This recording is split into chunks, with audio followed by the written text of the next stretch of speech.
Ever had a conversation where you made a bold statement, then paused, tilted your head, and said, "On second thought"? Welcome to On Second Thought with Eric, Richey, and Bish Bates, where hot takes meet humble pivots, where leadership, life, and current events collide, and where it's perfectly fine to change your mind, out loud. Whether it's marriage, manhood, or the madness in the media, Eric and Bish bring humor, heart, and a little healthy debate, because wisdom lives on the other side of, "Wait, let me rethink that." This is On Second Thought. Press play and be ready to pause. All right, so we are back. This is episode 2. We thought we were going to be a slightly better from a technology standpoint, but it turns out not so much. But that's okay. We are not old, and we're allowed to be terrible at things, and so we're going to go ahead and embrace the terribleness that is us in terms of technology. But it's all good. So how have you been, man? Been well, man. It's been a busy week. So it seems like all my time is filled with my kids' soccer time. You know, all free time is soccer time, including today. And how long is the soccer season for kids? It's cyclical. So, but it depends on how many different things that they're enrolled in. So right now they are enrolled in traveling and regular soccer. So they have 6 games in 6 days traveling. We're in the Dallas area, so we're going to Fort Worth today. Then the boys are going to Tulsa for 2 games tomorrow.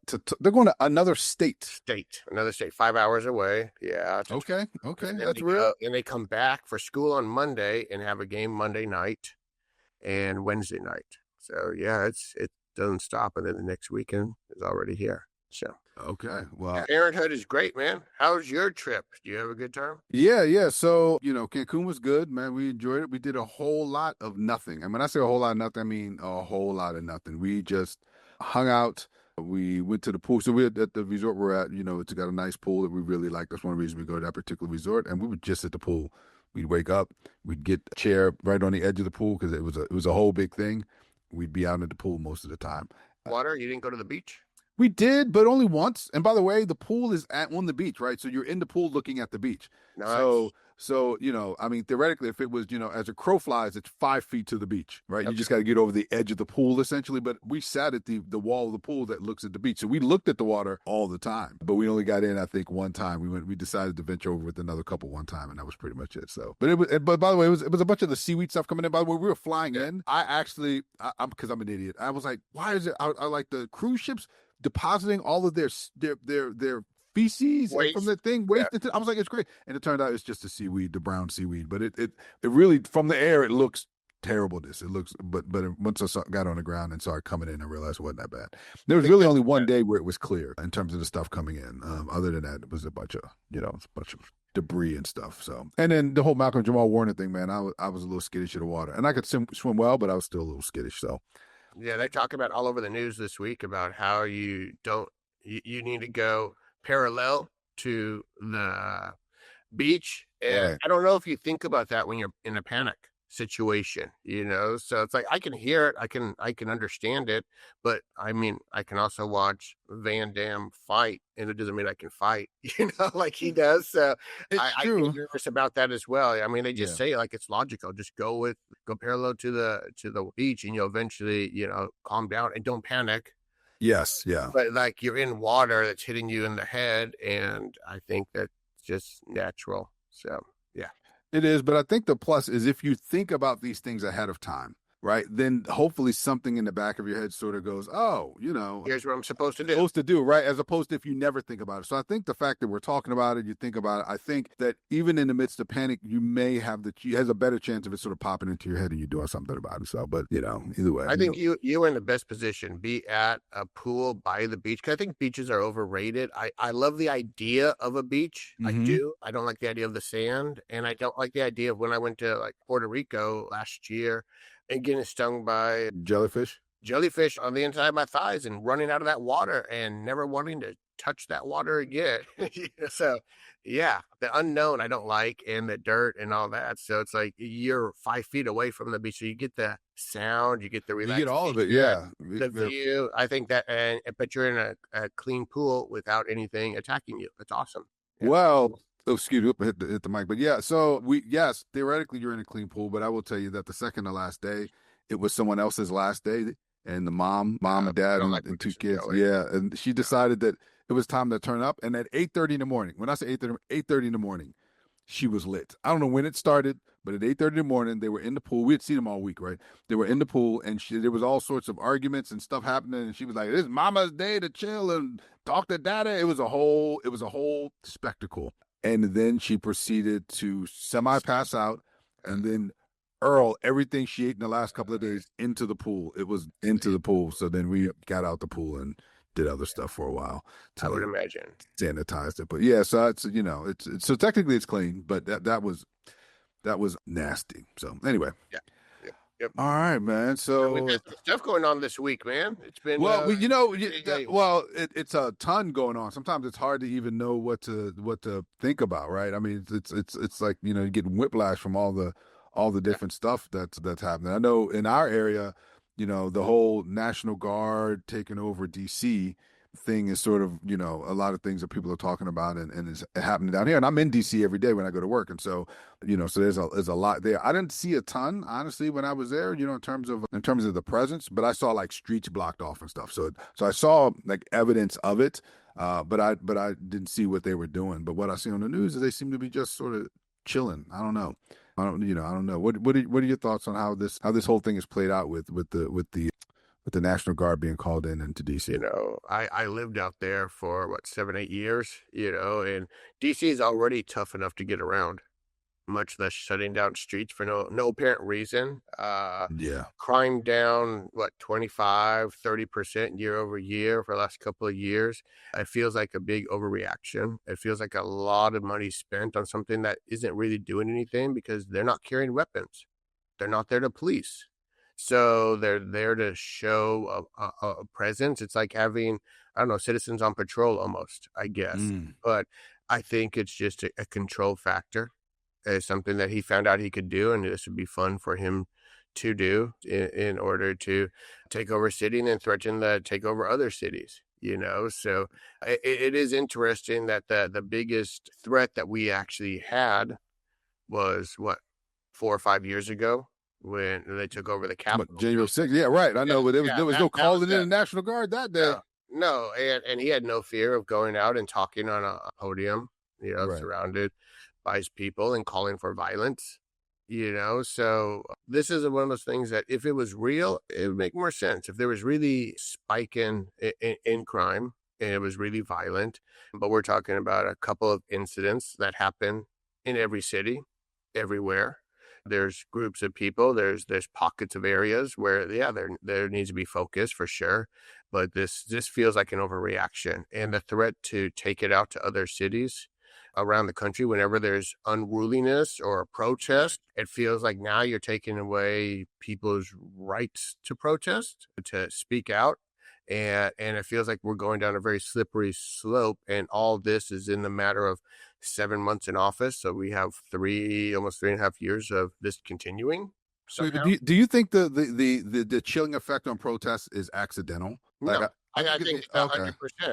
I think it's completely the main focus, to be honest with you, because I think a lot of people come to DC to protest, on both sides, but he doesn't like it. He doesn't like it if it's against him. If it's against him, I'm about to say, because if it's for the administration, you don't put any. There's no argument. Yeah, but if it's against, then all of a sudden it's a problem. Yeah, correct. Yeah, so I think it's an overflex, and he's done this before when he's trying to go do the church, that he went to in his first administration, and he got the military to clear the streets so he could walk there. Like, I think he's scared of his own citizens, which is a really sad thing to say, as opposed to appreciating what the rights are for people, not to necessarily like the people in power on either side and have a right to voice their opinion on it. So, but I don't know if people necessarily feel safer with them out there. I saw people yelling at them on the news, so on both sides, people are dressed in suits, I guess, going down to theater, going down to dinner down there, yelling at them, and saying they don't need to be in that city, and it takes away the feeling of DC, so. Well, but just like sending the National Guard is sort of performative, right? I think that the yelling at the National Guardsmen that are there is also performative. That's not going to do anything. When you're yelling at them, they're just following orders, right? Oh, you want me to leave? Okay. Oh, well, I appreciate you saying that, random Right. person walking up to me. I guess I'll go now. I'll ignore the orders that I have, right? Don't have orders. We serve the people, and the people say leave, so we're leaving. Yeah, we're leaving. You know what I'm saying? There's no actual, structure, command structure. We're just gonna do it. Whoever walks up and talks to us, that's who we're gonna listen to today. Yeah. So I mean, so that's also performative, right? Because it's not gonna make any difference. You're just sort of you're pouting. Right, you're expressing your frustration, and I think that's the same thing that's happening when they send it. They're just pouting, they're expressing their frustration with it, because if there was really an intent to really make a material long-term change, right, not change while they're there because they can't be there forever, then you would find other strategies and you would work with the local authorities. You wouldn't just say we're going to take over, because taking over doesn't fix anything for the long term. Even if people feel safer, and people like to use the idea of feeling. I feel unsafe, right? They use that to sort of counter data, right? And so I think that's part of the challenge is, you can base it on how people feel, but that may not be the reality, right? And so you can address people's feelings without doing things that are unnecessary just to placate how folks are feeling about something, right? So I think there's a balance in there about how you do it. I just think that most of that was performative. I think it was just a function of, like you said, flexing, saying that I can do that, and then we'll see if he can take it to other cities, because he doesn't have the same power of policing in other cities that are not DC. And so I think that's going to be part of, he has specific powers, in D.C. that does not carry to other cities. And so I'm just not sure. You say that, but he sent the National Guard to California. He did. And there's a lawsuit. There's an ongoing lawsuit for that, though, about that, right? So he may try to do it, but I don't know that he has the authority to do it. He has the full authority to do what he did in D.C. He doesn't have the authority necessarily to do it other places, and I think he's going to run into more hurdles, trying to execute that, by the folks that are there. But if there was really an intent to reduce crime, then we wouldn't have had all these budget cuts to the ATF and to the FBI and all of these, into all the different programs that are meant to reduce violence in the future by doing the right things for the youth right now, right? All of those programs that were massively cut. And so then to say I'm anti-crime, I think is it's a hard sell, because everything else you're doing is not necessarily that way. You talk that way, but all of your policies don't necessarily do that. And I think that can be part of the challenge, is that it can seem disingenuous. I don't know if they feel like it's disingenuous, but from the outside looking in, it can seem a little bit disingenuous. And anybody who tries to argue for it, they always do the pivot thing where they don't actually have the real argument. That's how when you can tell somebody's losing an argument, by the way, is when they don't stick to the point. Bill Burr had that thing where he said, if you're arguing with your wife or your girl and you're right, and she's right, she sticks to the point. But the second that she's wrong, she goes rogue and goes somewhere else. Everybody does it, right? It's not just significant others or spouses. Everybody does that. When they're losing an argument, they start pivoting and start talking about other things. They don't actually answer the direct questions that are being asked of them. And that's what I see people doing when they're making lots of arguments, including this particular one, to justify this takeover and the ability to do it other places. Because the data tells us that it's not as bad as it was. And they will go, so you said nobody should die. Okay, so if we're saying if anybody dies, we should send the National Guard in, then there's a gazillion cities in the United States, cities and counties and suburbs and rural areas that we should be sending them into if the judgment is if somebody feels unsafe. And if anybody dies, then that we should do it. So when they try to make those arguments, it's sort of it's poorly formed arguments, and it often sort of is pivoting from what the real conversation should be about, which is how do we reduce crime long term, and I think in the meantime make people feel safe during that period.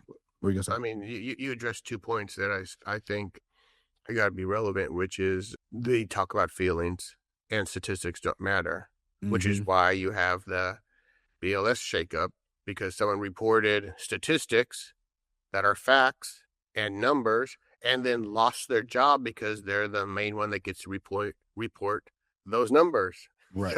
Labor statistics showing that the market's down. I don't feel that that's correct. I don't feel like that's okay. And they go to the talk shows and to justify the firing of a person reporting numbers, not right creating numbers, not asking people anything more than saying, here are the facts, here are the numbers. And they're like, yeah, we don't like your numbers, so you're not fired. We need to find somebody who can come in and make the numbers look prettier and better for us. And they say, well, how do you justify the firing? Like, we've had a lot of reasons, but you can see these numbers. We just don't feel that they're right. So that's why we had to let this person go. So feelings and facts, those are two things that they move on quickly and often. Well, alternate facts sometimes, but the interesting part about that is when the numbers made them look good, all about it, with it, right? Then they were they didn't question the data, they didn't want to fire the person with it. But the second the numbers make them look bad, all of a sudden they suggest that now they're manipulating the numbers to make them look bad. And I just think that what they really want is just they want to be able to control the narrative 100%. And if there are going to be numbers that come out, if there's going to be data that comes out that doesn't allow them to control the narrative, then they are more than happy to kick those people out and to get somebody in who's going to make the numbers look the way they have. Or if the numbers aren't going to look that way, to just stop reporting the numbers. And I think that is one of the reasons why our economy is as stable as it has been for a long time is that there is a trust. We talk about feelings. There is a feeling that you can trust the economy, that it's not going to be manipulated in any grand way, so that if you put your money in it, the natural way that the economy is intended to grow, that has grown over decades and decades and decades, you can expect that to generally continue. But the second that you start manipulating things, you start changing numbers, you start hiding indicators, that then is going to make lots of people, both people within the United States that invest in the United States and those outside the United States that invest, both of which are important to our market and to our economy, those folks are going to get less comfortable and they're going to start taking their money elsewhere.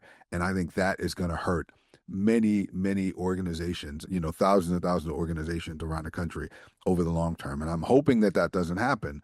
But I think that if you keep making data and facts the enemy, it's going to be hard for those things, not to happen. Yeah, I mean, everyone picks out the data that works best for them. I mean, whether you're in business or politics, you look at the numbers and you justify how your team's doing well, how your department's doing well. But eliminating someone because the numbers don't come out well, it is a problem. It's like the business asking the analyst to give us the information about how the business is doing, and the business is tanking, so we fire the analyst. Right. Don't fix the problem. Just fire the analyst who reported it. Gave us the information. But the challenge is, by the way, is that, so then what's the next analyst that gets that job going to do? Yes, man. They're gonna report the numbers you want, because either they're gonna not report them, they're not, either they're gonna decide I don't want the job and they're gonna be honest, or if they want to keep the job or not get fired in general, they're gonna start reporting the numbers, and that is the chilling effect that it has. That's the thing that it changes. That not only just putting your person in, but then all the people that report the numbers up, if they go, if somebody's gonna point a finger at me and I'm gonna lose my job because of this, they're gonna find ways to stop reporting that information. And by the way, I think that's exactly what is intended to have happen, is they want people to be afraid to report anything that is not favorable to the administration. Well, the problem is you're trying to control the interest rate here, right? Mm-hmm. And he wants to control, the interest rate, and believes lower interest rate is better when it may not be. But he also believes high tariffs are good when they're showing that they're not. And if you can change one indicator or not report on that indicator, then you have less information for the people who make the next decision, such as in the interest rate, as to now they have to look at other indicators, perhaps. Maybe they have to try to figure other things out. Maybe they have to create their own department to figure out the information that's not being reported somehow, which now becomes really inefficient, it feels like, when we already have a department that can do that. So it's just an unfortunate time right now where things that were norms and had fences around them feel like they're not there. And I'm all for a shakeup, and I'm all for, hey, let's change some things, because some things aren't working. Term limits would be better, certain things handled differently might be better, but eliminating things that aren't going your way, I don't think are the answer here to make people feel secure. And that's what government should be. Government should be there for the people to have them feel secure and good about what's going on right now. So it's supposed to, but that's not necessarily what it actually does. And I think sometimes it's easy for people to point to something. Like they could point to the fact that there are always corrections, right? And they say, well, that's evidence, by the way, that the data is faulty, right? That their data collection, methodologies are tainted or are faulty because they always make corrections. And there's some accuracy to that, right? People can make that accurate. There is a way that they collect the data that often causes some of the data to come in later than when they report it, and they therefore have to go back and do corrections associated with it. But that's the best that we have. So if you want a better data collection strategy, then that's what you ask for. Hey, is there a better way that we can do this? Let's convene a panel and figure out, is there a way to collect this data better so that once we get it, it doesn't change? But the reality is that you're relying on private companies to give you that information, and there's going to be a turnaround time associated with that. So it's going to be a function of, are you going to give the data in a timely way that, and then it's going to sometimes have corrections because you're going to get more information that trickles in after you report it, or do you do it in an untimely way? And now we report data from 3 months ago, but we have all of our data collected, right? And so there's you can make that choice. You just can't act like that somehow people are manipulating the data against somebody or against an organization or against an administration because the data has changed, because it's always changed. And that's just the reality of how the data is collected. So with all this craziness going on right now that we see in the news, you would think that statistically people would be drinking a lot more. Like during it feels COVID. Like you should be drinking more. Like we need it. Like I've had tough jobs at times. I'm just I just can't wait to get home. I got to get home and get a drink. Yeah. So as crazy as these times are. So, yeah. You say it's wrong to take it to wrong. Of course. I like you said it's wrong. Like people are doing. Well, I mean, I guess some people do it, but that's craziness, right? But we're not finding that. What are we finding right now? There's a shift. There is. Yeah. Gallup released a poll earlier this week that suggested that drinking is at not an all-time low, but like a 50-year low, something like that. Like only 54, I think the number that I saw, % of people even indicate moderate amount of drinking. And that's the lowest it's been for a long period of time, especially led by younger people, which is interesting because I think, but also think, all the vanity that young people have to deal with, and this sort of consciousness around health, I'm assuming and presuming that some of that is actually causing them to make better choices as it relates to to alcohol consumption, because they're definitely leading the way. The older people who are old grizzled people like us that are in their 50s, we drink a whole lot more than that. I think like 65% of us or something like that drink, but the younger people are really leading the way and doing less. But even the people that are drinking less, right? So even though people may be drinking, they're actually drinking less. And by the way, when they say moderate alcohol use, they say one drink on average a day, the drink being a 5-ounce glass of wine or 12-ounce beer or, a shot, an ounce and a half of 5-ounce shot. That. Or an ounce and a half or a shot equivalent, one mixed drink of liquor per day for women. And then for men, it could be 1 to 2. So 1 to 7 over a week period for women is moderate. And then 1 to 14 is moderate for men. By the way, where do you fall into that category, by the way? Are you in the moderate? I would say I'm in the moderate, because I had to cut back a lot of mine for health reasons. As you get older, your body just tells you have to. Like right when I started getting into bourbon and loved bourbon and even traveled to Kentucky and checked it all out, the heartburn, internal struggles were real. And of course, you have to do it for your health as you get your blood results in and your physicals come in, and the doctor's like, you can continue this, but here's the consequences, and you weigh those. And it sucks is when I didn't really enjoy alcohol much when I was younger either, to be honest with you. It wasn't my big go-to or anything like that. I just enjoyed being out and about. But I think the younger generation is also into other things that aren't alcohol related. It's a lot easier to get weed. It's a lot easier to get the vapes that have, the THC in it, Yeah. So I think maybe they're going that way, which helps with the weight situation, of course, because, I don't think there's a lot associated there. It messes with brain cells just the same. Just that messes with the lungs a lot more, especially the vaping. But I think they get their release that way more so than the alcohol use, to be honest. But can I tell you something else? I had the same thought, and I dug into the Gallup data a little bit, and it actually said that there was not any significant amount of use of other mood altering substances, marijuana and things like that, for those people that were not consuming alcohol. And so, because I had the same thought, I was like, well, of course they're drinking less. They're doing weed. And it turns out, gummies or whatever, it turns out they're doing less mood altering substances, which is good, right? It's good for the future. I mean, we think about RFK Jr. coming in and talking about sort of more holistic, sort of things. I mean, he's got some other stuff associated with him, but one of the things he comes in is sort of make things more natural, more holistic.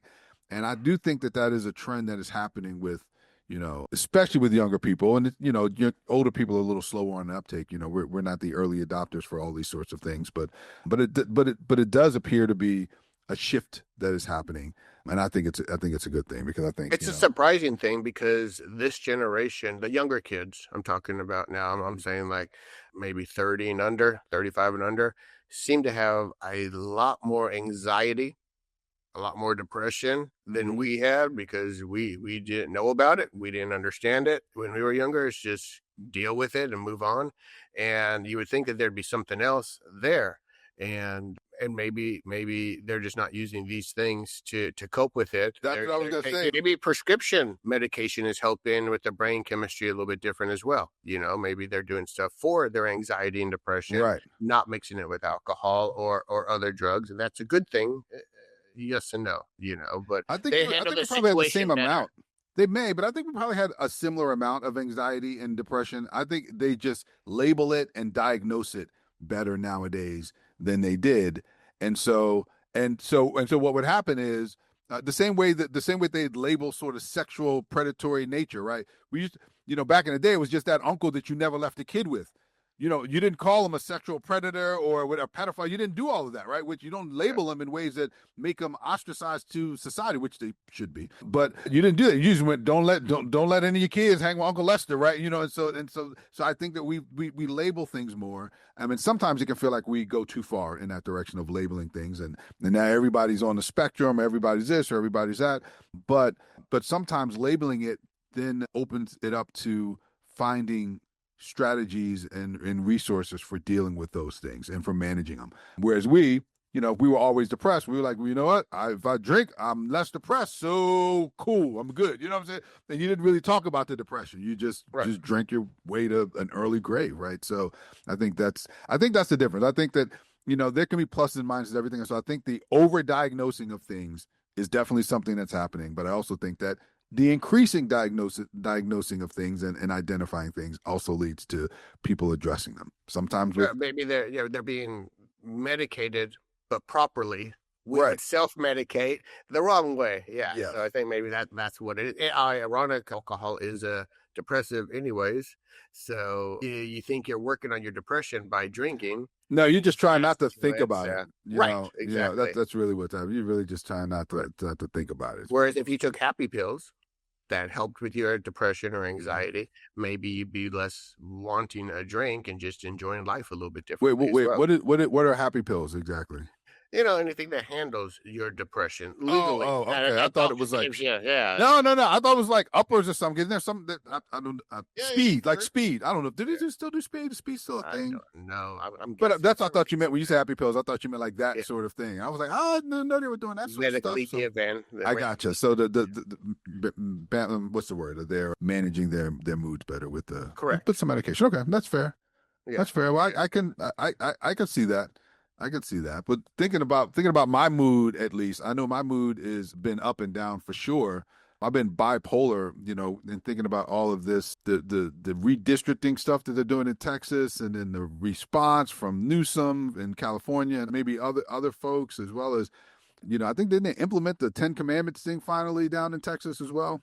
Well, they tried to. It's one of those things that is supposed to be up in all the rooms. It's not discussed. They don't talk about it. It's just up there. Just for what purpose? Like, what's the as a justification for that? paper to know that these are the rules that most society lives by. I mean, we are in a Christian Judeo society for the most part, and God we trust, is everywhere. So this is the rules that if everyone abide by, which is where a lot of our laws come from, like This is true. don't commit adultery, don't murder, otherwise I guess if it wasn't in there, it'd be okay to do on occasion. I don't know.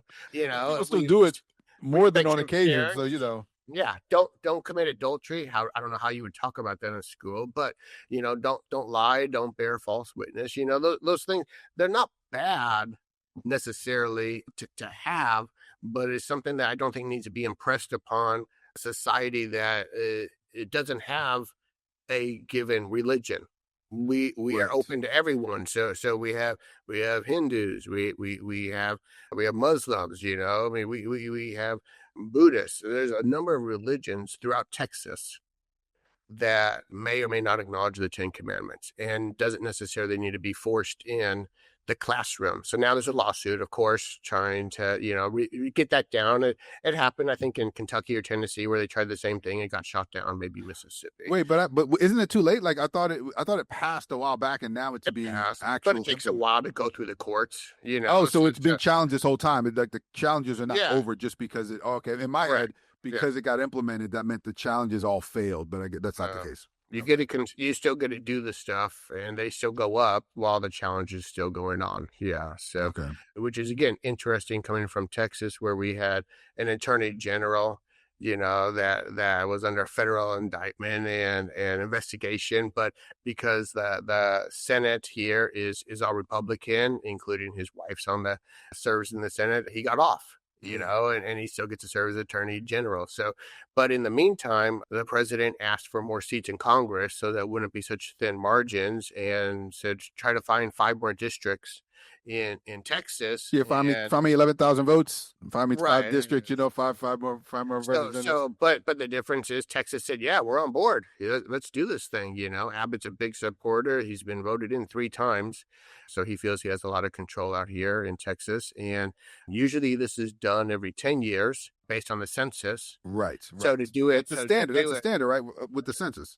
Everyone redoes it, based on that. They're doing it halfway through just because Trump said go find it. So they're gerrymandering things and they're trying to force it down the throats, but they wrapped it in the same legislation as trying to support, flood victims and such, even though the governor could have that on his own.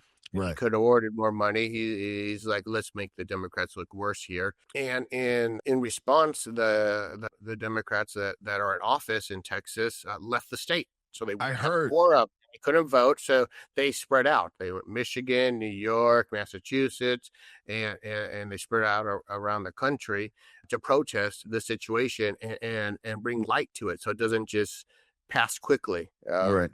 And then they got support from other states who said, well, if you're going to gain 5 districts, then we'll do what we can to counteract that 5 district thing by reworking our districts in our states now. And this is the slippery slope that you do when you try to go off on the norms. And now it's a ripple effect too. Right. And it's frustrating to see, and it's unfortunate that somebody who is a lame duck president has so much power and so much influence on people that they're willing to give up the norms instead of saying, well, this isn't what we normally would do. This is technically every 10 years, as everyone else would do, and we'll just shift around, So, but the midterms are coming up next year.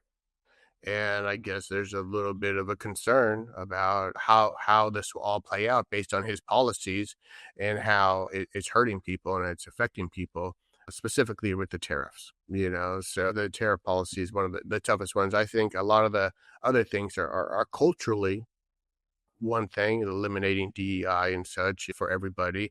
But so far as hitting people's pocketbooks. Yeah. I think the tariffs are the things that will affect the midterm more than anything else, probably. And now what they're doing is they had a special session. They ended the special session. The Democrats in Texas. Okay. They had a special session to do this redistricting thing. And that's when they left, and they now canceled the special session. They ended it for the Dems to come back. And once the Dems come back, the governor can call a special session anytime he wants to.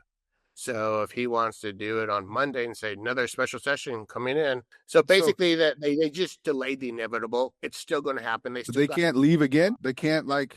I mean, technically you could, but they're going to still show that you're hurting the state because there's other things that they want to vote on. And like I said, the flooding, getting money out there instead of the governor stepping up and just doing his job. Right. And saying we need to get more assistance out there. They're going to put it back on the Dems of being derelict in duty, not doing their jobs, and so on. So, yeah. Yeah, but so if you're on one side, you say we're gonna say that they're not doing their jobs because they're not here to vote on all these things. But if you're on the other side, do you care about that? Like, do you think this issue is big? It's big enough that you went around to other parts of the country for however long you did. And if I'm not mistaken, I heard that there was threats of jailing them, of sending the FBI after him, or sending somebody after him to go get him and bring him back. And so if you're willing to do that, do you care? Or do you really think that people are going to think you're not doing your job? Or would your supporters say you're doing your job to protect us? Yeah, I mean, that's what it comes down to is their supporters say they're doing the right thing. The governor and the Republicans in the House here are saying that they're derelict in their duties. But they're the ops. So why you not listen to the ops? You know what I'm saying? Like, who cares what they think? Because are they ever going to go, you're doing a good job, we really appreciate you? Like, that's never going to be what they're going to say. Sure. So, but they're going to paint the picture as you're hurting the state of Texas. You're not letting us move forward on this important legislation. We can't handle or do our job for the state of Texas if you guys aren't here. So they're just not focusing on the gerrymandering of the redistricting. They try to throw out all the other stuff that they need to be in town for, that they need to cover other bills, and that's the argument that they're having on the other side. So then let's say that happens. Let's go ahead and just assume, based on what you're saying, that it's going to happen. They're going to get redistricted in Texas, and they're going to have 5 more seats that they create. Yep. Do you then agree with other Democratic states, California specifically in this particular situation, decide they're going to do the same thing to counteract it? Yeah, I think there has to be a response. You can't just say, that you can do the rules for yourself, but the others don't get to do it for them as well. It's good for the goose, it's good for the gander type of situation, So right. So it's just saying we're going to play by the same rules, basically. And the Dems have never been good at doing that. They always try to do the right thing, what looks right, what is the proper thing, and they bring a knife to a gunfight. I know that's an old saying. All the time. Every time. Yeah, they're the worst at getting the message out and marketing. And the Republicans are great at marketing and saying the right words and making things look keeping it simple. Keeping it simple. You ask a Democratic question, oh my gosh! I mean, it gets cerebral. They start bringing in a bunch of PhD words, and they lose everybody. Whereas you ask a Republican, and they're going to have a lot of times a very basic, common sense sort of answer. And the crazy part is sometimes the common sense is really with the Dem answer, but they don't say it in a way that resonates with anybody. You have to sort of follow them down whatever breadcrumb trail they're going down, to try to make their point, and they just lose people. And sometimes people just don't have the mental bandwidth to try to just listen to them all the time. But somebody else will come and speak to them exactly where they are. And I do think that the Democrats have to do a better job at making sure that people understand what their actual policies are and what the policies of the Republicans are, so that people can make sort of informed decisions versus making decisions based on the people that they understand the best. Well, even when they make good arguments, and just to go back to the 10 Commandments ones, when it was being debated in the Texas House, there was questioning for the person that wrote the bill. And one of the questions was, what are the 5th, 6th, and 7th commandments? They couldn't answer that offhand. Then it was, when are we voting on this? When are we voting on this bill? And the response was, well, on the Sabbath. Okay, and see the irony there? We're voting on a bill when we're supposed to be resting because on the 10 Commandments. I mean, are we following them or are we not following them? How many people do we know in this house who, in the House and the Senate, have committed adultery? How many have lied? Don't talk to their parents. So we're forcing this upon children where we here aren't doing it. And the argument couldn't be made very well on the Republican side for why they're sponsoring this bill and why they're pushing it, but it still made the law, still passed. Well, the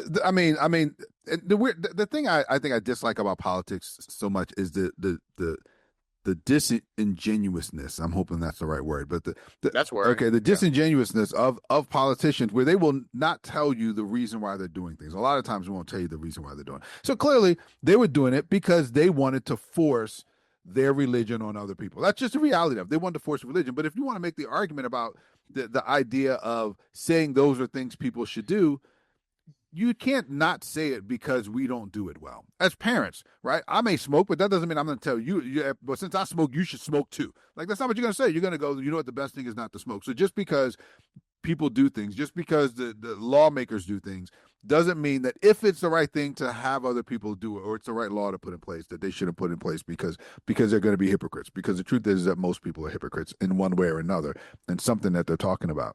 But when you're talking about trying to help people or protect people or whatever the case is, you may be asking people. Think about cops. Cops say don't go 100 miles an hour down the road. Cops do it all the time when they're not going anywhere. They're just drive. And I know cops.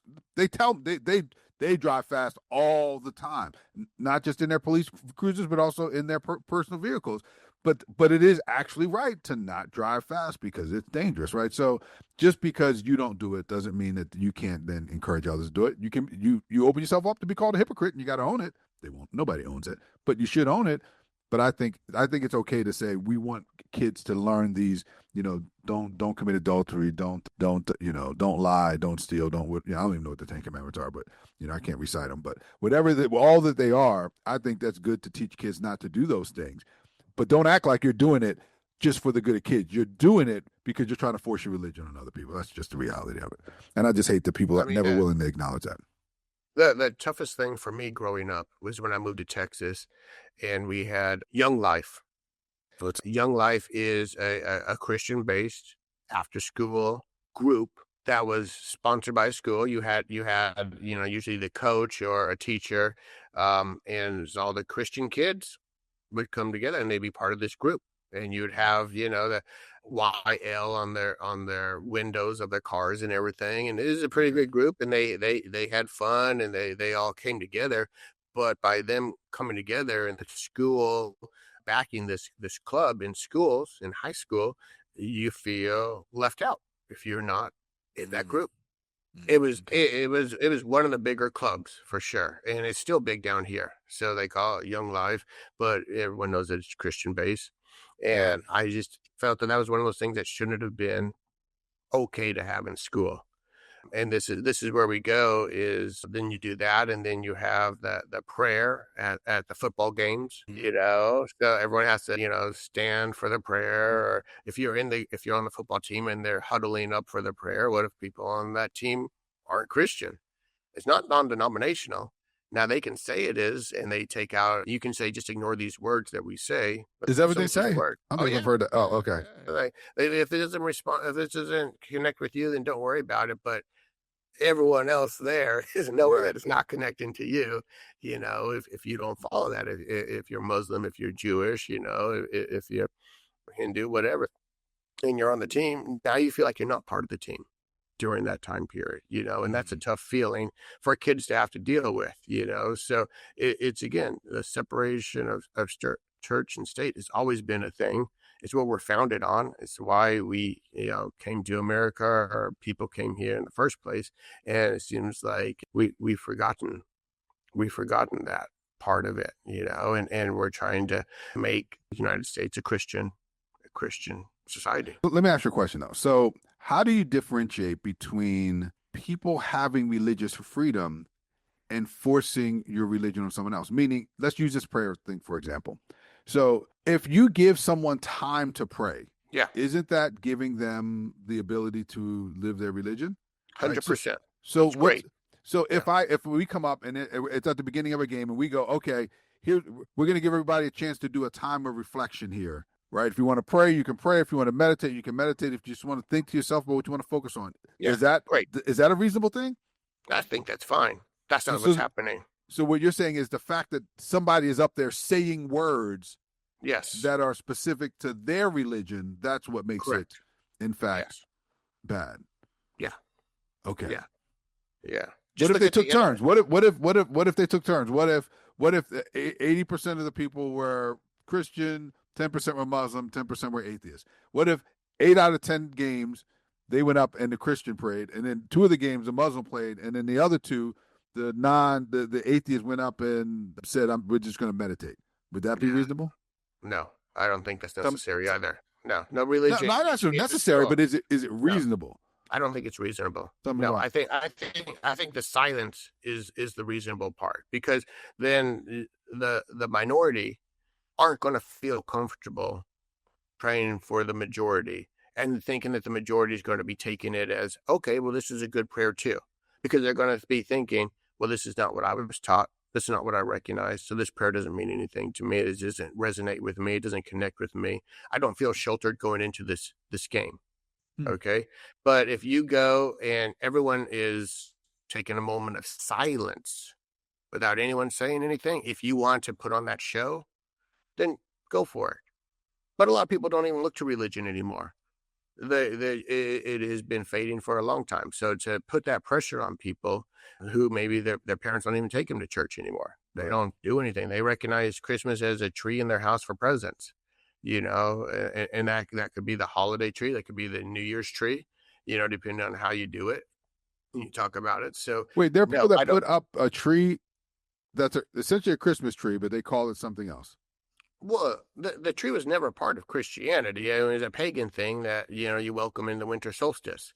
So what happens when you come in, and that came from Germany, but that's how they got the German pagans to become Christians, and they would bring the tree into the house. But what I'm saying is other religions come here now, and they recognize the kids come home and say, wasn't I a good child this year? And they're like, absolutely, you're a great child this year. Well, then why don't I get presents brought to our house? Because we're taught in school for Christmas that you get a tree with presents because you were good kids, and that's all they talk about for the last 2 months of the year. Wait, time out. But is that okay? There has to be a line between being taught it. Like, just because it happens in school doesn't mean you're being taught it, right? So are you talking about the teachers are up there saying this is what happens? Are you talking about the kids having conversations? Because I think that's just being exposed to other ways of being. I don't think that's necessary. If the teachers are going, hey, the good kids are going to get presents under their Christmas tree, okay, that's a different story than kids having that conversation. Because, again, I'm talking about the ability of other people's lived experiences to be valid. Yeah. And you not say, because it's different than mine, therefore I have to silence you. Now, I may silence myself too, but I'm also silencing you. You understand that Christmas is a Christian holiday. So even bringing that into the school in the first place, which is so natural, even the way you're thinking about it, like decorations and things like that, everywhere, even at the malls. But I mean, that's fine, but it's just thrown in your face everywhere. In America, this is a huge deal. This is a Christian holiday, and if that's all you're hearing from Thanksgiving on, and you're wondering why you're not a part of it because you're a young Muslim or you're a young Jew. So what ended up happening in society in America is a lot of Jews come up with the Hanukkah bush, which is essentially a tree in the house now that they put presents under to distribute their gifts. Now, not all Jews do it, but a lot of them assimilate to do that to feel like you're part of society. Some Muslims might put it up and do gifts for New Year's instead of Christmas to say, okay, we're still participating. We have a tree up. We don't celebrate it in what you guys would acknowledge as Christmas, but it's the New Year tree. So we're putting this up. But these are things that a lot of people don't even consider. And that's the thing about government. Government needs to protect those that aren't the majority. That's what it's there for. I have an alternate thought. I think that all of these decisions should fall in line with what my personal beliefs are. So if I'm a Christian, I think it's okay to have Christian beliefs. I'm black, so I think Black Lives Matter, right? I think anything that doesn't align with me personally, I think all of those things Right. should go away. I think And that that's should how raise. everyone feels. No, no, no, no, That's no, how it no. should be. But That's how but I'm not government's saying being it's run right. right I'm talking now. about So yeah. it's a fact that the Yeah. world should be run Yeah. according to how I think it should be and according to how my life. That's a fact. You Everyone can would look be it up. happier if it was true, Bish. Everyone would be happier if that was true. It's just things Bish No, away except and everyone everybody would who's be not way like me, happier. right? Yeah. They wouldn't Yeah. be. Well, then that's their problem, right? That's it. What matters is Exactly. Like, come on, man. you'd have the power and you'd make it so you're comfortable, and that's all that matters is that you're comfortable. So, but It doesn't matter it's about all. anyone It's about else. me, right? So as Be long as comfortable. that's what I'm So, talking about. See, you get me. yeah. You get me, right? I It's just get it. it's just about making sure that everything works for me. So Now, I know we're running out of time here, and Yeah, it's yeah. getting to be a crunch. But I think this the last thing that we really want to cover is important because a lot of it has to do with fatherhood and men supporting men, and how we were even talking about this at the barbershop the other day. How, as parents, as fathers, this generation chose to be different than previous generations of how we were raised by our fathers, and it's something that is still in the mind of parents today, and the different generations and how we talk, communicate, and everything. But there's shifting perspectives for sure, and I wanted to get your take on some of that. Yeah, if I was a new father today, I would be a much different father than I was when I raised my actual kids, right? So I think that people tend to be better grandparents than they are parents a lot of times because you've learned a lot and you have a lot more experience and you understand the impacts of things. So for example, listen, I can't tell you how many diapers I changed. And when I say that, I don't mean because it's so many. I mean because it was so few. Like I did not do many diapers when the kids. But you were young. I mean, be honest, you were young when you had some early 20s, right? So, but I'm saying, but my wife was young too, right? So, I mean, but and she was, for the first 3 or 4 years or something like that, she was a stay-at-home mom, and so I just left it all for her, right? And I think one of the things that I realize now is that those mundane things, those just eating together, feeding them, taking care of them, those are things that build that closeness and that bond that I think I missed as a young father. And I kept saying, well, once they can talk, I'm good. I'll start talking to them. And I did. But you miss that sort of bond that you create when you do that. And I think that younger parents today are recognizing that, especially men are recognizing that a little bit more and being that more hands-on, caretaker figure than just the provider that I think I was raised and thought that that's what a man was just a provider. The provider and the person that told you, what you're supposed to be when you grow up, how to conduct yourself as an adult. Those are the two roles I thought a man had. And so now I realize that, the relationships matter so much. And if you want to have those long-term, solid, foundational relationships with your children, you want to do those things, those caretaking things that really help create those bonds. And I was an older father. I mean, I had mine when I was 38 and 40. Right. So I was the opposite. I changed so many diapers I couldn't tell you because I was the main one. I wanted to have that bond. I didn't really have a father figure growing up, and having kids later in life, you appreciate that. You've already lived a life. You've done your thing. Your focus is a little bit different. Your temperament's different. What you're willing to tolerate is different. And for me, I wanted to be very hands-on. And I remember one time I was really upset because I was missing a Cowboys game because I took my young kids to the park, and I was talking to you on the phone, I think, at the time when I was going to the park, and I was kind of frustrated, to be honest, even though I was enjoying my kids being at the park. And you're like, oh yeah, you're like one of those. What is it? Oh yeah, you try to be a good dad. That's exhaustion, isn't it? Yeah. But that resonated with me because it was important to me. It was like, those are the sacrifices you make to be with your kids, and they're not going to remember that. I mean, they're not going to remember. Well, come to the park. They may not remember that specific thing, but the consistency of doing those things and being around influence who they are as kids in a positive way, Sure. right? So even though they may not be like, I remember on July 2nd, 1980, whatever, 80 is too long ago, but you took me to, they won't remember that, but what they remember is dad was around a lot, right? But what they will know is that they have a strong relationship with their father, right? Those are the things. So even if they don't remember, it's imprinted on them, and it really impacts who they are, the character of them and who they are as kids. So.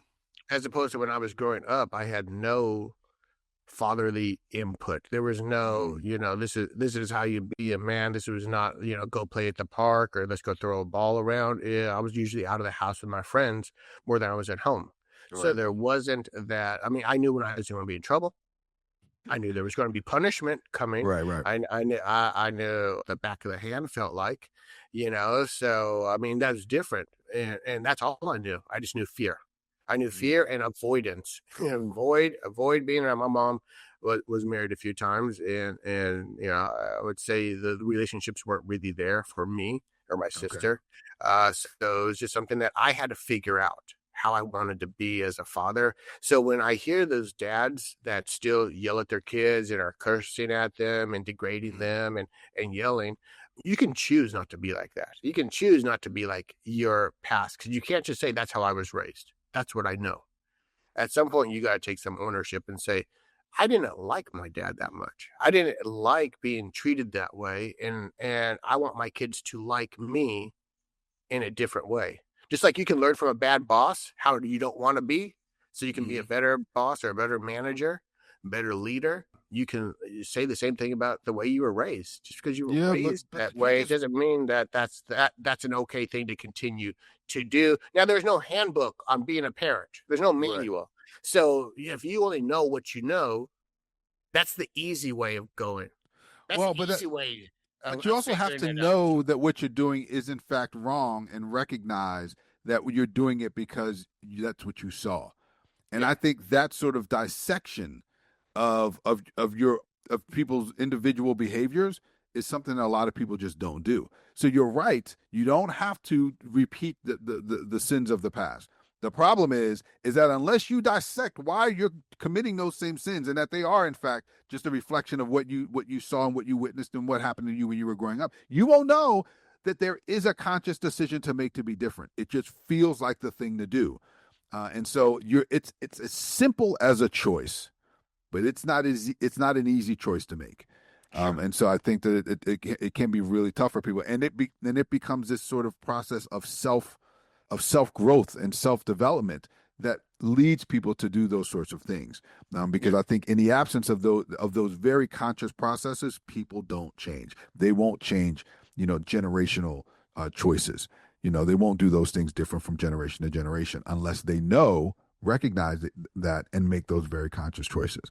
And I do think that is probably something that we should talk about in a future podcast is how do you sort of do that dissection? How do you then start making those choices that are different than what your default choices are? Because I think in any place in life, whether it's about your diet, whether it's about your religion, whether it's about how you raise your kids, your marriage, your relationships, how you treat yourself, all those things are often, they say more is caught than taught, right? So all those things are caught.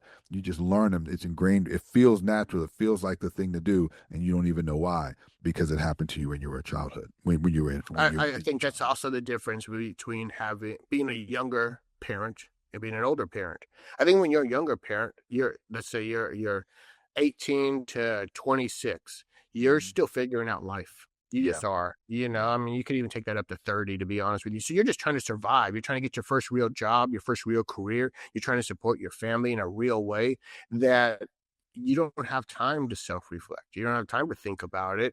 You just go with what you were raised at. You got smacked around, you smack your kid around. You got cursed and yelled at, you curse and yell at your kids, like that's the only thing that you know to do, because you're still young and you're trying to survive. You're exhausted from your new career, your new job, whatever the case might be. And you don't have time to say, I want to do better by my kid. I think maybe you recognize you're not doing great, but your initial response is to do exactly how you were raised and taught, for better or worse. And I think that's why it helped me to have kids later in life, because I knew when I was young, I was dumb. I was selfish. It's very nice of you to say when you were young. Okay. Yeah. You were young, you were dumb, self-centered. I was just now. Sure. None of that is the case. Well, growth changes you. Thank you very much. I think to a point we're all a little self-centered. We're all about self-preservation at some point or another, but we learn to recognize that's not the best way, especially when we have other people depending on us and counting on us, So I think that's a different reflection that you have when you're older than when you're younger and you're just all in the same boat trying to survive. it just gets tough. But you're right. I think we could have a whole separate podcast just on parenting itself and how being a man and a father is a little bit different, and how we were raised differently, and what all those things look like that influence us today. I think that would be an interesting one as well. But at this time, I guess we should be wrapping this up, closing it out. I think we covered a lot of freaking topics. Well, there's a lot going on this week, so I think it's hard not to cover that. You know what I'm saying? So, but yeah, we most definitely did. But it's always good to talk to you, man. So now I think these podcasts will become our conversations with each other. Maybe a little bit more structured. But we always talk about what's going on currently. Like most of what we talk about, and then we talk about what's going on in our lives. So, so I think this will be a good opportunity for us to continue to connect. All right, so that's it for episode number 2. I'm gonna go ahead and get ready to play out. What do you call it? Traveling music, whatever James Brown used to say. Play my traveling music or something like that. We'll go ahead and do that now as we end this out. You've been listening to On Second Thought with Erick, Richey, and Bish Bates, where it's never too late to rethink, rewind, and revisit the conversation. If you laughed, learned, or had your own On Second Thought moment, go ahead and subscribe, share, and leave us a review. We want to hear your thoughts. Even if you change them later, follow us on Facebook, Instagram, and TikTok at On Second Thought Show and join the conversation. Until next time, keep thinking, keep growing, and don't be afraid to say, you know what? On second thought,